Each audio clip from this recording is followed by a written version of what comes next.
Vrai ou faux, la ceinture lombaire protège-t-elle le dos?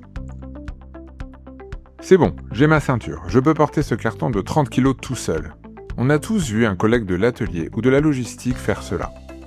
La ceinture lombaire comme armure magique contre le mal de dos, eh bien c'est faux.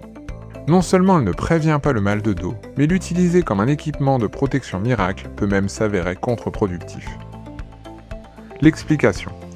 L'INRS est très clair sur ce sujet. La ceinture lombaire n'est pas un équipement de protection individuelle. C'est un dispositif médical.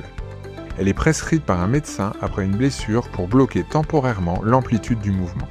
Si vous la portez en continu alors que vous allez bien, voici ce qui se passe réellement. L'effet fausse sécurité. Elle donne confiance. On se croit invincible. On fait moins attention à ses postures et on porte des charges trop lourdes. La fonte musculaire. En rigidifiant le tronc, la ceinture fait le travail à la place de vos muscles. À la longue, vos abdos et vos muscles dorsaux se relâchent. Résultat, le jour où vous l'enlevez, votre dos est encore plus vulnérable. Que faire à la place? En prévention des risques professionnels, on ne cherche pas à armer le corps pour qu'il subisse la charge, on élimine la charge. Les vraies solutions prioritaires sont organisationnelles et techniques. L'aide mécanique. Utilisez des transpalettes, des tables élévatrices ou des diables. L'aménagement du poste.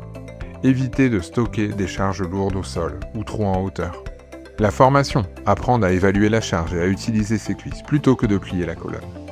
En résumé, pour protéger le dos de vos salariés, oubliez la ceinture et agissez sur l'ergonomie des postes de travail. C'est le seul investissement rentable pour réduire les accidents de travail et les TMS.